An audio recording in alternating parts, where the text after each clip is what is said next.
Hey guys, this is Manas. So ఇంతకుముందు వీడియోలో మనం తెలుసుకున్నాం కదా ఏ కన్సల్టెన్సీ అయితే మామూలుగా వాడి యొక్క ప్రోస్ అండ్ కాన్స్. సో ఈ వీడియోలో ఏంటి మీరు తెలుసుకుంటారు అంటే లైక్ నా ఎక్స్పీరియన్స్ ఎలా ఉంది ఆ కన్సల్టెన్సీస్తో. లైక్ నేను 5 మెన్షన్ చేశాను, లైక్ ఐడిపి అని, లెవరేజ్ ఎడు, లీప్ స్కాలర్, ఎడ్వాయ్, ఏఈసిసి గ్లోబల్ అని. సో ఇవేనే కాక మా ఫ్రెండ్స్ కొంతమంది మాస్టర్స్ గ్లోబల్ డిగ్రీ అని ఇంకా రకరకాల కన్సల్టెన్సీ నుంచి అప్లై చేశారు. సో వాటి గురించి తెలుసుకోవాలంటే మీరు కమెంట్స్లో మెన్షన్ చేయండి. సో ప్రస్తుతానికి అయితే నేనేం తెలుసుకున్నా ఈ 5 ఎక్స్పీరియన్స్ నుంచి మీకు ఈ వీడియోలో షేర్ చేస్తాను అనమాట. సో ఫస్ట్ ఆఫ్ ఆల్ ఏంటంటే ఐడిపి తీసుకుందాం. ఐడిపి 3000 అండ్ 6000 అని చెప్పాను కదా మీకు ఆల్రెడీ. సో అడిగాను అనమాట. సో 3000లో మీ నాన్ పార్ట్నర్డ్ యూనివర్సిటీస్ ఏమన్నా, అంటే పార్ట్నర్డ్ యూనివర్సిటీస్ ఏమున్నాయి, నాన్ పార్ట్నర్డ్ యూనివర్సిటీస్ ఏమున్నాయి, నాకు ఒక లిస్ట్ ఇవ్వగలరా అని అడిగాను. సో ఎందుకంటే యూనివర్సిటీస్ లిస్ట్ లేకపోతే నేనేం తెలుసుకుంటా, సో వేస్ట్ కదా. అడిగితే వాళ్ళేమో ఇది ఇస్తాం అదిగో ఇస్తామన్నారు, కొన్నిసార్లు ఇవ్వరు అన్నారు, నెక్స్ట్ చేంజెస్ అయ్యారు, ఇవి అయ్యారు. సో చాలా బ్యాడ్గా అనిపించింది. సో నెక్స్ట్ మళ్ళీ కాల్ చేశాను అనమాట. సారీ, నెక్స్ట్ అదేనే కాదు, నా ఐల్స్ అనేది ఒక విషాదగాథ అయ్యింది. విషాదగాథ ఏం కాదు, లైక్ డిలే అయింది. ఎందుకు ఏంటి అది కూడా చెప్తాను మీకు త్వరలో.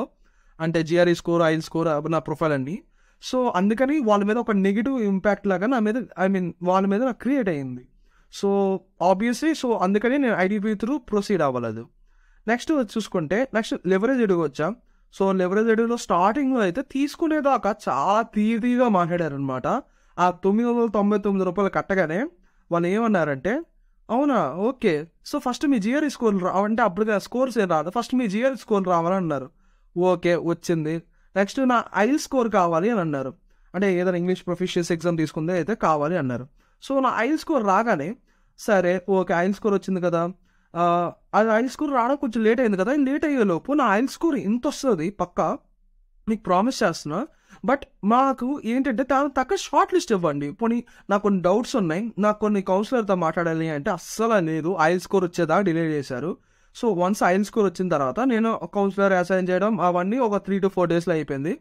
సో ఆ కౌన్సిలర్ అసైన్ చేసిన తర్వాత ఏమైంది అంటే, మీకు ఇక్కడ తీసుకున్నట్టయితే ఆన్లైన్ కన్సల్టెన్సీస్లో మనకు కౌన్సిలర్ ఉంటాడు. ఆ కౌన్సిలర్తో పాటు ఇంకో ఆయన కింద ఉంటాడనమాట, లైక్ రిలేషన్షిప్ మేనేజర్ అని. అంటే మనం డాక్యుమెంట్స్ కానీ పాస్పోర్ట్స్ కానీ ఏమైనా అప్లోడ్ చేయాలన్నా ఆయనకే ఇస్తాం. ఆయన కౌన్సిలర్తో మాట్లాడి కౌన్సిలర్తో అలా ఉంటాడనమాట. సో ఈ లెవరేజ్లో చాలా దరిద్రం అనమాట. సో ఏమైందంటే అసలు నా కౌన్సిలర్ ఏం పట్టించుకోవాలా, ఎన్నిసార్లు ఫోన్ చేసినా కాల్ లిఫ్ట్ చేయాలా, నెక్స్ట్ ఏంటి అంటే బ్లాక్ చేసేయడం, మళ్ళీ అన్బ్లాక్ చేయడం, ఏమంటే బిజీ అని చెప్పడం, ఆ సొల్లన్నీ బాగా చెప్పాడు అనమాట. సో ఇంకా చిరాకు వేసింది. అప్పటి నుంచి నేను కాల్ చేయాలి, వాళ్ళు నాకు కాల్ చేయలేదు. సో దీన్ని బట్టి 1000 రూపాయలు బొక్క నాకైతే. మా ఫ్రెండ్స్కి అయితే 1500 బొక్క మ్యాక్సిమము. నెక్స్ట్ ఇందులో ఒక ప్లస్ పాయింట్ ఏముందో అంటే, లైక్ మీరు ఎస్ఓపీలు ఎన్నిసార్లు రాయించుకోవచ్చు లెవరేజ్లో. సో మా ఫ్రెండ్స్ కొంతమంది రాయించారు, బట్ అంత కంటెంట్లో అంత నచ్చలేదు అనమాట. సో ఏముందంటే, మనం ఏదైతే ఆ క్వశ్చన్ ఫామ్ ఉందో కదా ప్రతి కన్సల్టెన్సీలో ఉంటుందండి. సో ఆ క్వశ్చన్ ఫామ్లో మనం ఏది నింపితే అదే అలా సింపుల్ పెట్టి రాశాడు, దాని బదులు మనమే రాసుకోవచ్చు కదా. సో అది లెవరేజ్ అడుగుతా ఎక్స్పీరియన్స్. నెక్స్ట్ ఏమో లీప్ స్కాలర్ వచ్చింది. లీప్ స్కాలర్ ఫస్ట్ ఎక్స్పీరియన్స్ ఎలా ఉందంటే, ఫస్ట్ నాకు ఒక కౌన్సిలర్ వచ్చారు, అతను మేల్ అనమాట, అతని పేరు ఇవన్నీ నేను చెప్పను. సో ఆ కౌన్సిలర్ ఎంత దరిద్రం అంటే, ఇప్పుడు ఆయన ఇవ్వగానే నేను వెంటనే ఇచ్చేవాడిని ఏ డాక్యుమెంట్స్ అయినా. అసలు ఆ వెబ్సైట్లో అప్లోడ్ చేసేవారు కాదు, ఆ పోర్టల్ యాక్సెస్ మనకు ఉండదు, వాళ్ళే చేసుకోవాలి. బట్ మనం ఓన్లీ వ్యూయింగే మనం చేయొచ్చు, అప్లోడ్ చేసేవాడు కాదు. ఇప్పుడు చేసిన తర్వాత నాకు ఎస్ఓపి కావాలండి అని అడిగినా సరే, ఇదిగో అమ్మ పెట్టారు రిక్వెస్ట్, ఇదిగో వాళ్ళు డిలే చేస్తున్నారని. సో వారం, నెల, 2 నెలలు, 3 నెలలు, అలా మొత్తం 3 నెలలు బొక్క అనమాట కౌన్సిలర్ వల్ల. వెంటనే లెవరేజ్ లీప్ స్కాలర్ వాళ్ళకి హైయర్ మేనేజ్మెంట్కి అథారిటీకి కాల్ చేసి ఇలా నాకు ఈ కౌన్సిలర్ అసలు నచ్చట్లే, నాకు చేంజ్ చేయండి అని చెప్పాను. చెప్తే నెక్స్ట్ ఒక లేడీ కౌన్సిలర్ వచ్చింది, అంజని అని.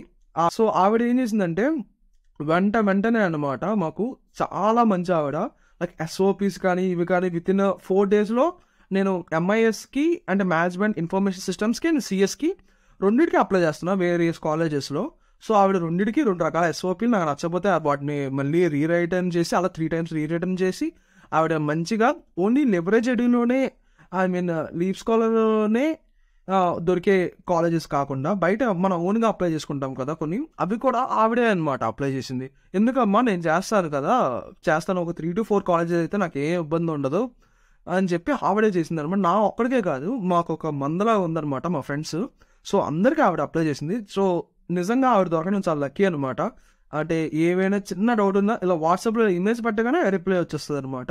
సో చాలా పాజిటివ్‌గా అనిపించింది లీప్ స్కాలర్ అయితే. ఆవిడ వచ్చిన తర్వాత, ఆవిడ రాకముందైతే ఎందుకురా బాబు ఏమవుతుంది అసలు ఎళ్తావా? ఎళ్ళవా? అని డౌట్ అనమాట. నెక్స్ట్ ఏఐసీసీ గ్లోబల్‌కొస్తే మనిషి మంచోలే కానీ గుణం తేడా అంటారు కదా! సో అలా అనమాట.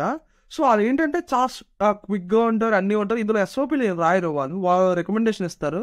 వాళ్ళకి ఒక 3000 ఇస్తే ఎస్ఓపీలు రాస్తారు. బట్ చాలా దరిద్రంగా ఉన్నాయన్నమాట. నేను చూసాను కదా! సో ఇక్కడొచ్చే ప్రాబ్లమ్ ఏంటంటే ఆళ్ళు ఓన్లీ వాళ్ళ పార్ట్నర్ యూనివర్సిటీస్ మీదే తోసేద్దామని చూస్తారనమాట. పొరపాటున గాని మీరు వేరే యూనివర్సిటీకి అప్లై చేస్తారని చెప్పారో ఇంకా మీకు అంతే సంగతనమాట. అలా నేను మా ఫ్రెండ్స్ చెప్పామనమాట. ఇలా ఒకటో రెండో యూనివర్సిటీస్ అంటే స్టార్టింగ్‌లో మాకు ఇలా ఉన్నాయి. మీ పార్ట్నర్‌తో పాటు ఈ 2 యూనివర్సిటీస్ కూడా అప్లై చేయండి అని చెప్పామనమాట. దానికోసం ఏం చేశారంటే మీరు అందులోకి వెళ్ళిపోతారు కదా! ఇదే కదా! అని సాగదీసి అప్లై చేయడానికి బ్లాక్ కూడా చేశారు మా ఫ్రెండ్స్ కొంతమందయితే. అడుగుతున్నారు ఇన్ఫర్మేషన్ అని చెప్పి.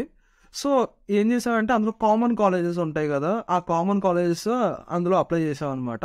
సో ఏవైతే కామన్ కాలేజెస్ ఉంటాయో అవి మీకు చెప్తాననమాట. అది ఎవ్రీ కన్సల్టెన్సీలో ఆ కామన్ ఉంటాయి. సో ఏదో కన్సల్టెన్సీ తీసుకోండి. అది తీసుకొని ఆ కామన్ కాలేజ్‌కి అప్లై చేసేయండి. ఎందుకంటే ఆళ్ళ దగ్గర వేవర్ కోడ్స్ ఉంటాయి. మనమైతే మళ్ళీ సెపరేట్‌గా మెయిల్ రాయడం, ఆ మెయిల్‌కి రిప్లై రావడం, కొన్ని కాలేజీలు పట్టించుకుంటాయో, పట్టించుకోవో కూడా ఐడియా ఉండదు మనకి. సో అందుకని ఆ కన్సల్టెన్సీకి ఇచ్చారనుకోండి కామన్ కాలేజ్‌లు అన్నిటికీ ఒకటే ఉంటది. సో ఏసేస్తే అయిపోద్ది. నెక్స్ట్ ఏంటంటే ఓన్‌గా నెక్స్ట్ కొన్ని మంచి కాలేజెస్ ఉంటాయి. మనం అప్లై చేయాల్సింది. లైక్ యాంబిషియస్ 3-4 ఉంటాయి.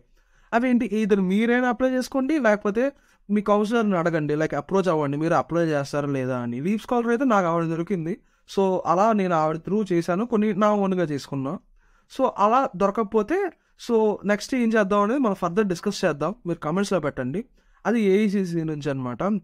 ఇంకా అడ్వై అయితే అది చాలా అధ్వానం అనమాట. అది ఎలా అంటే ఫస్ట్ వారం ఒక కౌన్సిలర్ ఉంటారు. నెక్స్ట్ వారం ఇంకో కౌన్సిలర్ ఉంటారు. ఆ నెక్స్ట్ ఇంకో కౌన్సిలర్ లాగా ఏమంటే she is on leave, she is there on leave, he is on leave అని డిఫరెంట్ అనమాట. దరిద్రం. నెక్స్ట్ మెయిల్ యాక్సెస్ ఇచ్చి అంటారు, అది ఇచ్చి అంటారు, ఇది ఇచ్చి అంటారు. నెక్స్ట్ ఏది ఉండదనమాట లాస్ట్‌కి. ఆళ్ళ అప్లికేషన్ ఏది ఇన్ఫర్మేషన్ ఏమంటే స్టేటస్ మా పోర్టల్‌లో లోడ్ అవ్వట్లేదు అని చెప్తారు. అంతకంటే దరిద్రం అయితే చూడలేదనమాట నా ఎక్స్‌పీరియన్స్ అదయింది. సో ఇదనమాట నా ఎక్స్‌పీరియన్స్ విత్ కన్సల్టెన్సీస్. దీని నుంచి మీకేది నేను ప్రిఫర్ చేస్తాను అంటే ఫస్ట్ చెప్పే పాయింట్ ఏంటి అంటే మీకు ఎక్కడైతే కన్సల్టెన్సీస్ ఉంటాయి కదా, కామన్ యూనివర్సిటీస్ ఉంటాయి కదా, అది ఏదో కన్సల్టెన్సీస్‌లో ఏసేయండి. ఆ కామన్ యూనివర్సిటీస్ ఏసిన తర్వాత సెకండ్‌ది ఏంటంటే మంచి యూనివర్సిటీస్ ఉంటాయి. ఐదర్ మీరైనా అప్లై చేసుకోండి. లైక్ ఎలా చేయాలి ఏంటని నేను ఫ్యూచర్‌లో పెడతాం. అది మీరైనా అప్లై చేసుకోండి. లేదు మాకు రాదు అని అంటే సో ఏదైనా కౌన్సిలర్ ఉంటారు కదా, లేదా ఏదైనా కన్సల్టెన్సీస్ ఉంటారు కదా కౌన్సిలర్, వాళ్ళకి ముందే అడగండి. లైక్ మాకు ఒక 2-3 ఉన్నాయి లైక్ అప్లై చేయాల్సినవి. అవి మీరు అప్లై చేస్తారని ముందే అడిగేయండి. అవి అప్లై చేస్తే అవి అంబిషియస్ పెట్టుకొని మిగతావన్నీ లేకపోతే అంబిషియస్ మోడరేట్ పెట్టుకుని రెండో మూడో మిగతావన్నీ మీ నుంచి అప్లై చేస్తాం అంటే పక్కా ఎవరో ఒకరు ఒప్పుకుంటారు. అలా మీకు ఎవరో ఒకరు అవుతారు. సో ఏం ఇబ్బంది ఉండదు. అలా స్మూత్‌గా అయిపోద్ది. సో ఇదనమాట నా experiences. Thank you all. Bye bye.